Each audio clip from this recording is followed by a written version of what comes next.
America এবং Iran যুদ্ধের শেষ কোথায়? এই অবস্থাতে এসেও এতদিন পরও বলতে হচ্ছে যে আমেরিকা ইরান যুদ্ধের শেষ কোথায়। প্রতিবেদন উপস্থাপন করছি আমি জাকির হোসেন শেখ, আর ক্যামেরায় জিশান আলী শেখ। আমেরিকা এবং ইরানের মধ্যেকার সম্পর্ক এখন ইতিহাসের সবচেয়ে খারাপ পর্যায়ে রয়েছে। গত 4 মাসে মার্কিন এবং ইসরায়েলি বাহিনী ইরানের বিরুদ্ধে পুরো দস্তুর যুদ্ধ চালিয়েছে, আপনারা জানেন। ইরান ও মার্কিন সামরিক ঘাঁটি, উপসাগরীয় আরব দেশগুলোর অবকাঠামো এবং ইসরায়েলে পাল্টা হামলা চালিয়েছে। গত এপ্রিলের শুরুতে দুপক্ষ একটা যুদ্ধবিরতিতে সম্মত হয়েছিল। এরপর জুনে সংঘাতের অবসান ঘটাতে একটা সমঝোতা স্মারক করেছিল তারা, কিন্তু সেসব চুক্তি এখনো পর্যন্ত ব্যর্থ হয়েছে বলা যায়। ইরান এবং আমেরিকার মধ্যে এখনো পর্যন্ত পাল্টাপাল্টি হামলা চলছে তো চলছেই। অনেক বিশ্লেষকই মনে করছেন একটা স্থায়ী চুক্তিতে পৌঁছানো হয়তো কখনোই সম্ভব নয়। সমঝোতা স্মারক সইয়ের পর ক্রমবর্ধমান এই বৈরিতা প্রমাণ করেছে যে বিশ্লেষকদের এমন সন্দেহ অমূলক নয়। আমেরিকা এবং ইরানের সম্পর্ক নতুন কোনো অধ্যায়ে রূপ নেওয়ার বদলে পুরনো গোলকধাঁধায় আটকে আছে যেন।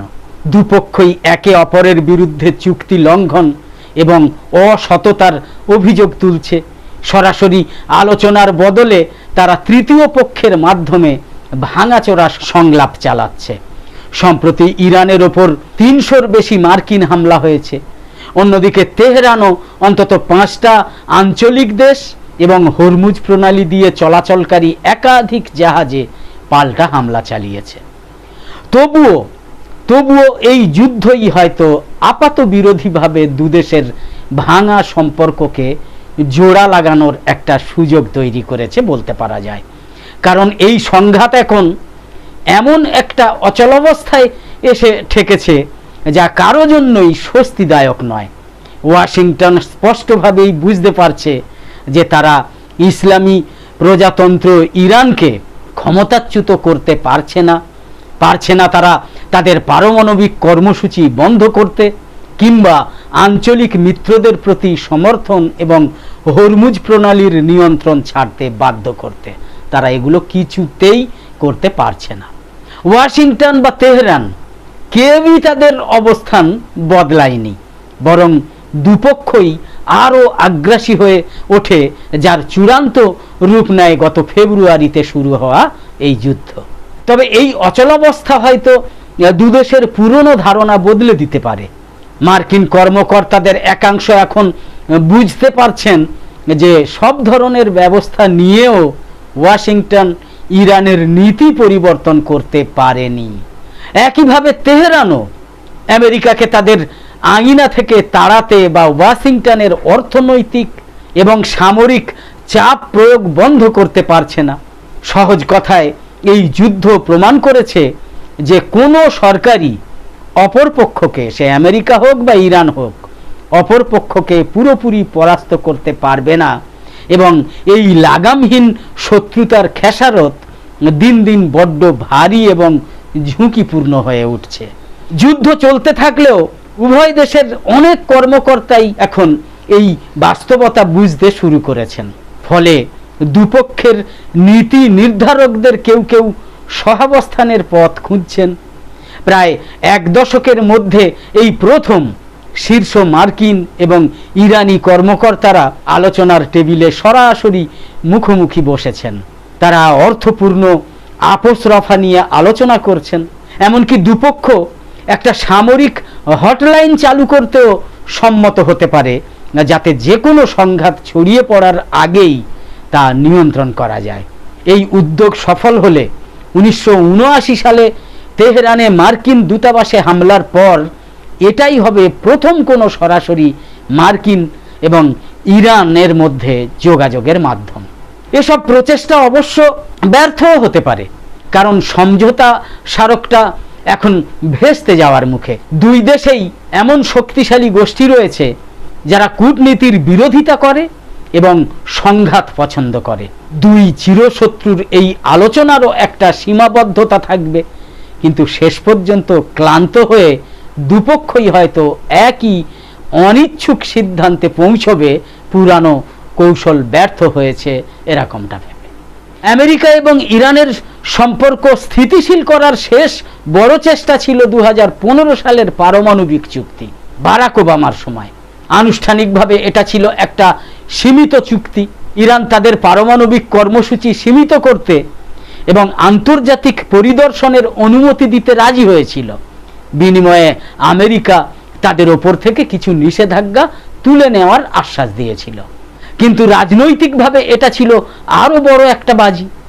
কর্মকর্তারা ভেবেছিলেন পারমাণবিক সমস্যার সমাধান হলে হয়তো লেবাননের হিজবুল্লাহ বা ইয়েমেনের হুতিদের মতো আঞ্চলিক মিলিশিয়াদের প্রতি ইরানের সমর্থন নিয়েও আলোচনা করা যাবে। একসময় হয়তো দুদেশের মধ্যে স্বাভাবিক কূটনৈতিক সম্পর্কও তৈরি হতে পারত। কিন্তু এই ধারণার সঠিক পরীক্ষা কখনোই করা যায়নি। 2016 সালের জানুয়ারিতে যখন চুক্তিটা কার্যকর হয়, ততদিনে দুপক্ষের আলোচকেরা তাদের ধৈর্যের একেবারে শেষ সীমায় পৌঁছে গিয়েছিলেন। চুক্তি কার্যকর হওয়ার পরপরই দুদেশে অভ্যন্তরীণ রাজনৈতিক চাপ শুরু হয়। আমেরিকায় রিপাবলিকানরা এবং কিছু ডেমোক্র্যাট সদস্যরা ইরানের প্রতি অতিরিক্ত নরম হওয়ার অভিযোগে এটাকে প্রত্যাহার করেন। অন্যদিকে তেহরানে তৎকালীন প্রেসিডেন্ট হাসান রুহানি এবং পররাষ্ট্রমন্ত্রী মোহাম্মদ জাভাদ জারিফকে কট্টরপন্থীদের তোপের মুখে পড়তে হয়। ফলে দ্বিপাক্ষিক সম্পর্কের অন্যান্য সমস্যা নিয়ে কথা বলার মতো রাজনৈতিক জায়গা বা কূটনৈতিক শক্তি কোনো পক্ষেরই তখন ছিল না। আর 2016 সালের শেষে ডোনাল্ড ট্রাম্প যখন প্রেসিডেন্ট নির্বাচিত হন, তখন অবশিষ্ট সুযোগটুকুও শেষ হয়ে যায়। ডোনাল্ড ট্রাম্প এই চুক্তিকে ইতিহাসের সবচেয়ে খারাপ চুক্তি বলে আখ্যা দেন এবং 2018 সালে এটা থেকে আমেরিকাকে বের করে নিয়ে যান। তিনি সর্বোচ্চ চাপ প্রয়োগের মাধ্যমে ইরানকে নতজানু করার প্রতিশ্রুতি দেন ডোনাল্ড ট্রাম্প প্রথম মেয়াদে যখন তিনি প্রেসিডেন্ট হন। কিন্তু এই চুক্তির অবসান শেষ পর্যন্ত কোনো পক্ষের জন্যই ভালো কিছু বয়ে আনেনি। ওয়াশিংটনের কট্টরপন্থীরা ভেবেছিলেন বেশি নিষেধাজ্ঞা এবং একাকিত্ব ইরানকে আরো ভালো একটা চুক্তি মেনে নিতে বাধ্য করবে, অথবা তাদের শাসন ব্যবস্থা ভেঙে পড়বে। কিন্তু সেটা হয়নি।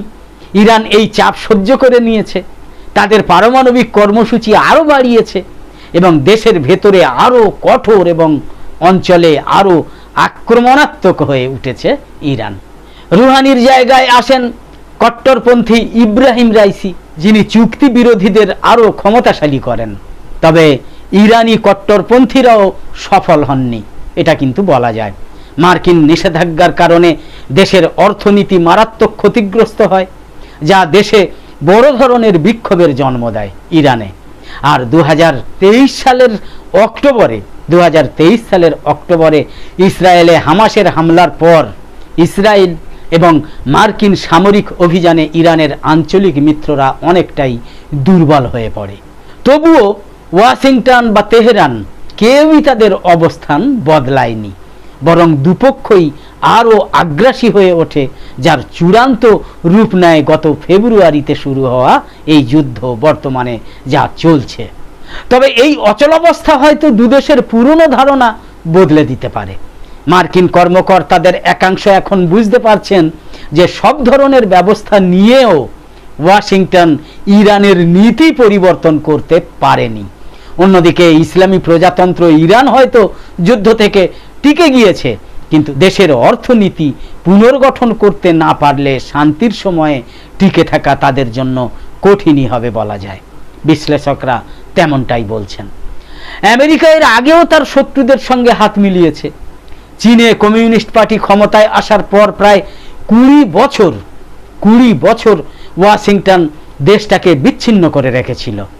কিন্তু 1970-এর দশকের শুরুতে কোরিয়া এবং ভিয়েতনামে চীনের বিরুদ্ধে পরোক্ষ যুদ্ধে হেরে যাওয়ার পর মার্কিন কর্মকর্তারা বুঝতে পারেন যে বিচ্ছিন্নতা দিয়ে চীনের বিপ্লব নস্যাৎ করা যাবে না, বরং বেইজিং এবং মস্কোর মধ্যেকার ভূরাজনৈতিক দূরত্বকে কাজে লাগানোটাই হবে মার্কিন স্বার্থের অনুকূলে। ফলে ওয়াশিংটন চীনের সঙ্গে সম্পর্ক স্বাভাবিক করার ধীর প্রক্রিয়া শুরু করে। এই প্রক্রিয়ার মধ্যেও আমেরিকা তাইওয়ানের প্রতি সমর্থন ত্যাগ করেনি, বরং মূল বিরোধিতাগুলোকে একপাশে সরিয়ে রেখে বেইজিং এবং ওয়াশিংটন পারস্পরিক স্বার্থের বিষয়ে সহযোগিতার জায়গা খুঁজে নেয়। মূল শিক্ষা ছিল শত্রুতা পুরোপুরি শেষ না করেও কূটনীতি শুরু করা সম্ভব। এটাই ছিল মূল শিক্ষা। ভিয়েতনামের উদাহরণটা আরও নাটকীয়। সেখানে কমিউনিস্টদের বিজয় ঠেকাতে আমেরিকা বছরের পর বছর যুদ্ধ করেছে, যাতে লক্ষ লক্ষ ভিয়েতনামি বেসামরিক নাগরিক এবং সেনা নিহত হন। সেই যুদ্ধে হেরে যাওয়ার পর ওয়াশিংটন হ্যানয়কে বিচ্ছিন্ন করার চেষ্টা করে। তবে 1990-এর দশকের মাঝামাঝি সময়ে ওয়াশিংটন বুঝতে পারে যে চিরশত্রুতার চেয়ে সম্পর্ক স্বাভাবিক করাই মার্কিন স্বার্থের জন্য ভালো। 1995 সালে দুই দেশ কূটনৈতিক সম্পর্ক পুনরুত্থান করে এবং দূতাবাস খোলে। অবশ্য আমেরিকার সব উদ্যোগ সফল হয়নি। 2014 সালে প্রেসিডেন্ট বারাক ওবামা কিউবার সঙ্গে সম্পর্ক স্বাভাবিক করেছিলেন। তিনি যুক্তি দিয়েছিলেন যে দশকের পর দশক ধরে দেশটাকে বিচ্ছিন্ন রেখে মার্কিন স্বার্থ বা কিউবার গণতন্ত্র কোনোটাই অর্জন করা যায়নি। কিন্তু ওবামার এই পদক্ষেপ মূলত নির্বাহী আদেশের ওপর নির্ভরশীল ছিল, যার কোনো জোরালো দ্বিপাক্ষিক রাজনৈতিক সমর্থন ছিল না। ফলে ডোনাল্ড ট্রাম্প ক্ষমতায় এসে ওবামার কিউবা নীতি এবং ইরানের পারমাণবিক চুক্তি দুটোই বাতিল করে দেন। তবে ইরানের সঙ্গে হোয়াইট হাউসের বর্তমান প্রচেষ্টাকে কিউবা বা পুরনো পারমাণবিক চুক্তির মতো হতে হবে এমন কোনো কথা নেই। এই প্রক্রিয়া শুরু হয়েছে একটা যুদ্ধের পর, যা দুপক্ষই সবেমাত্র প্রত্যক্ষ করেছে। এর সঙ্গে বেইজিং বা হ্যানয়ের সঙ্গে সম্পর্ক জোড়া লাগার মিল বেশি। ইরান এবং আমেরিকা হয়তো বুঝতে শুরু করেছে যে কেবল শক্তি প্রয়োগ করে এই সমস্যার সমাধান সম্ভব নয়, কোনো কালেই সম্ভব নয়।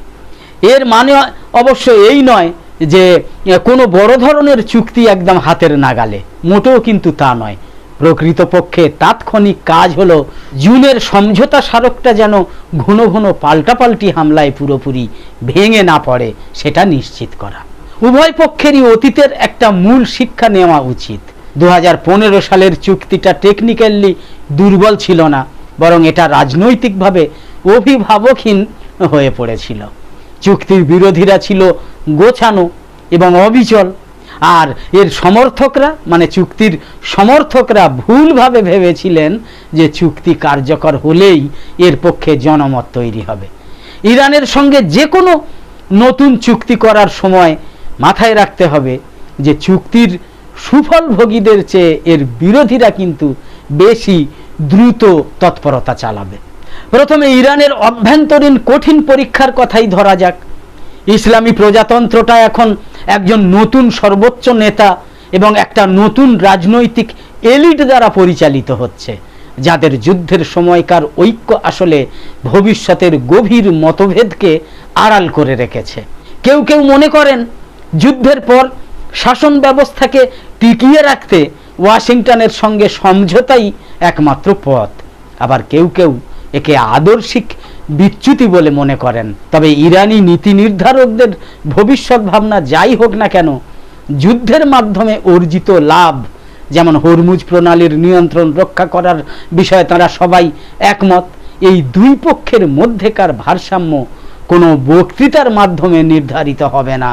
এটা নির্ভর করবে কূটনীতির ফলে সাধারণ ইরানিরা অর্থনৈতিক স্বস্তি পাচ্ছে কিনা তার উপর।